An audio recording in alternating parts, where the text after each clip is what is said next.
خدا، توی این آموزش قصد داریم نحوه کار با منوها رو روی یک تمپلت وردپرس آموزش بدیم. خب اول از همه باید بگم که تمپلتی که شما باید دارید استفاده میکنید باید حتما مکانهایی رو برای ایجاد منو یا نمایش منو داشته باشه. خب که این کار توسط خود طراح قالب وردپرس شما انجام میشه. اول از همه وارد پیشخوان مدیریت وردپرس میشم. توی یک زبانه دیگه خود وبسایت رو باز میکنم.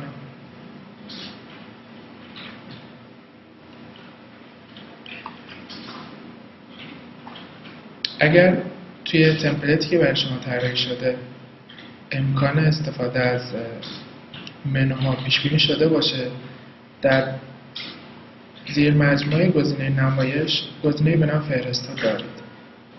از طریق این گزینه شما میتونید تمام منوهای توی وبسایتتون رو مدیریت کنید. خب ببینید توی این تمپلت دو قسمت برای ایجاد منو و نمایش منو پیش بینی شده. یه قسمت اینجاست که منوی هدر بهش میگیم، یه منو هم این پایینه که بهش میگیم منوی فوتر. خب وارد بخش فهرستا میشیم. دو تا زبانه اینجا میبینیم، ویرایش فهرستا، مدیریت جایگاه. توی سیستم وردپرس محدودیتی شما از لحاظ تعداد منوها ندارید، یعنی شما به تعداد نامحدود میتونید منو ایجاد کنید. خب اول از همه من یک منوی تازه میسازم با استفاده از این قسمت.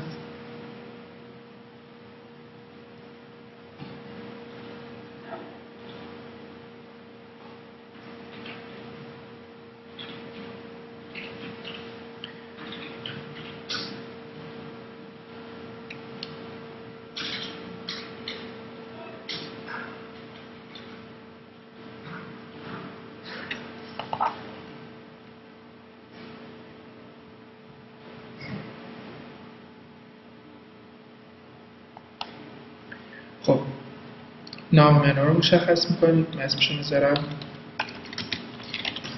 منوی شماره 3. گزینه ساخت فهرست برای ایجاد این منو.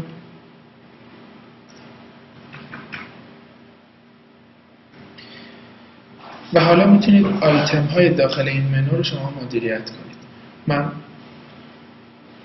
اول از همه یک منو میسازم.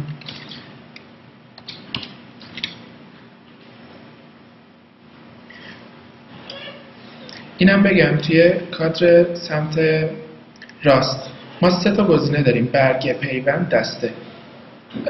خب میدونید حتما بخش برگه ها که از منوی برگه ها شما میتونید هر چند تا برگه ای که میخواید اضافه کنید. از بخش نوشته هم که پست اضافه میشه.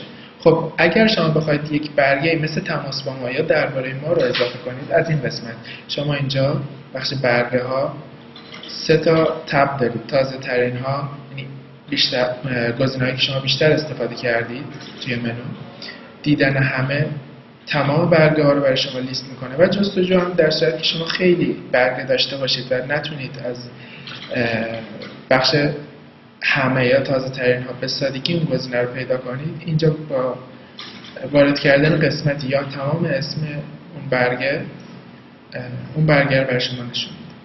خب قسمت بعدی بخش پیوند ها است. در صورتی که شما بخواید به یک سایت خاصی یا یک صفحه خاصی بخواید لینک بدید، این قسمت نشانی آدرس اون لینک رو وارد میکنید و بخش متن پیوند هم که متن قابل نمایش توی اون منو رو نشون میده. خب بخش دسته ها هم در صورتی که شما بخواید یه گزینه‌ای در منو ایجاد کنید که لینک بشه به یکی از دسته‌های سایتتون، از این قسمت استفاده میکنیم. باز هم ما این سه تا گزینه‌ای که توی برگه‌ها توضیح دادم رو داریم. بیشتر استفاده شده، دیدن همه و جستجو. خب ما اول از همه یه لینک به وبسایت On5 ایجاد میکنیم.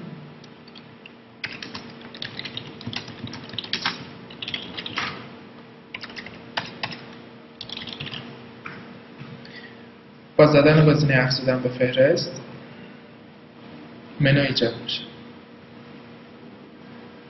خب یه برگه هم ایجاد میکنم به نام تماس با ما، افزودن به فهرست.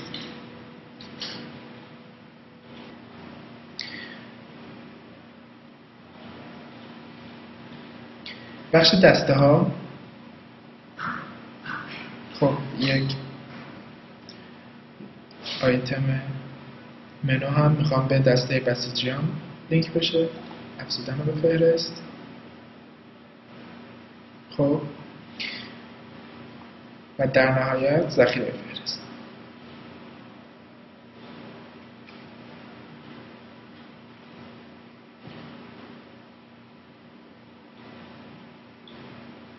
این منویی که من الان ایجاد کردم در هیچ کجای وبسایت نمایش داده نمیشه مگر اینکه شما انتسابش بدین به یکی از این مکانهایی که توی تمپلیت شما پیش بینی شده. خب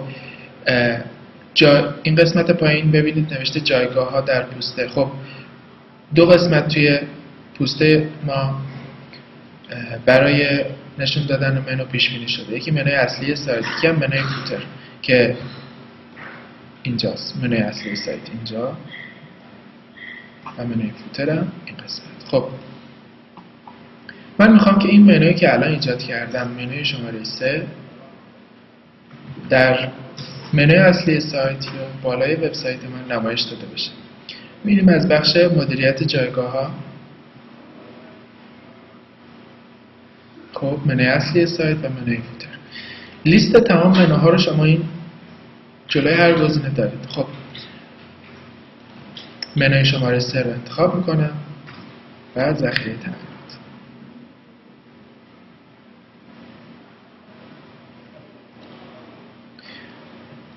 سایت رفرش میکنم.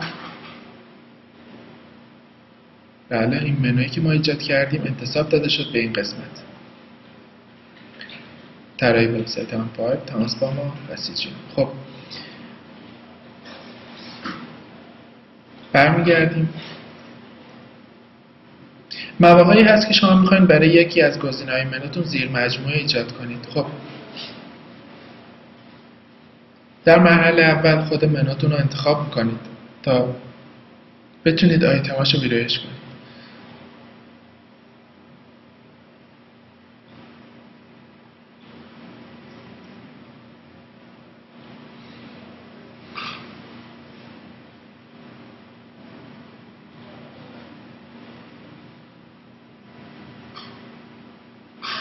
خب منو انتخاب میشه. من قصد دارم یه آیتم دیگه زیر مجموعه طراحی وبسایت On5 ایجاد کنم که لینک میشه به فروشگاه وبسایت On5. اسمش هم میذارم فروشگاه وبسایت On5. افزودن به فهرست. خب من این گزینه رو اگر بخوام بیارم زیر مجموعه طراحی وبسایت On5 باید حتما این گزینه رو یه مقداری جلوتر از گزینه طراحی وبسایت On5 قرار بدم. بعد از اینکه تقریبا حدود نیم سانتی متر جلوتر از طراحی وبسایت On5 قرار میگیره. اگر این به درستی زیر مجموعه گزینه والدش قرار داده بشه، متن زیر مجموعه جلوی اسمش نمایش داده میشه. خب من اینو ذخیره کنم.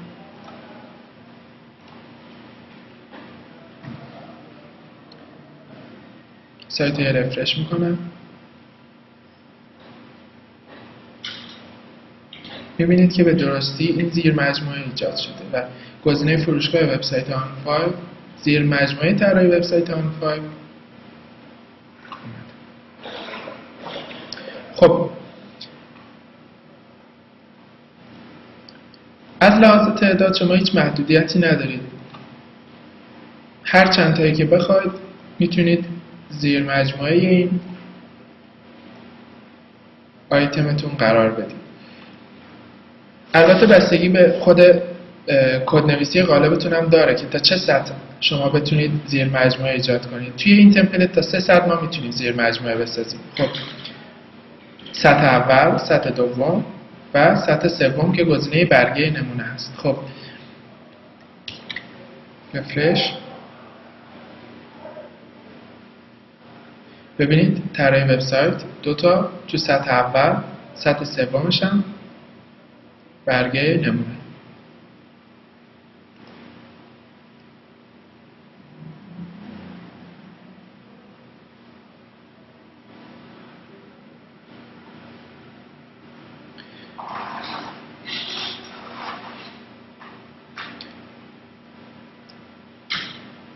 توی این صفحه ویرایش خود فهرست هم شما از همینجا بدون اینکه وارد بخش مدیریت جایگاه ها بشین میتونین این منویی که در حال ساختش هستین رو انتساب بدین به جایگاه های مورد نظرتون. این بخش پایین نوشته جایگاه ها در پوسته.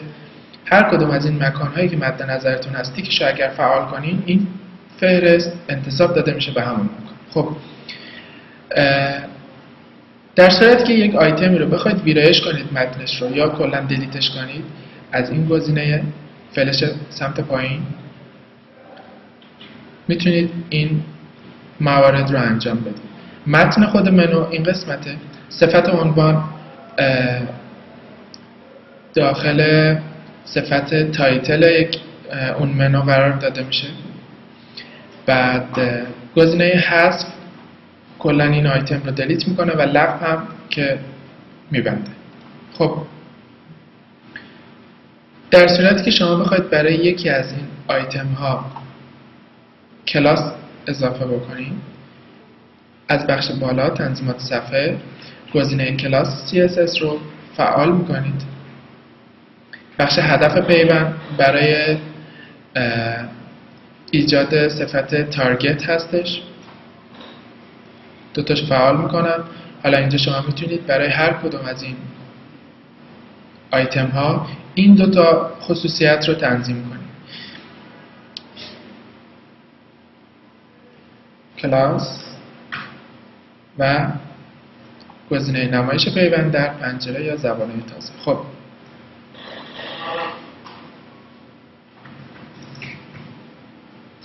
من این گزینه رو نمایش پیوند در زبانه تازه رو فعال میکنم. ذخیره فهرست.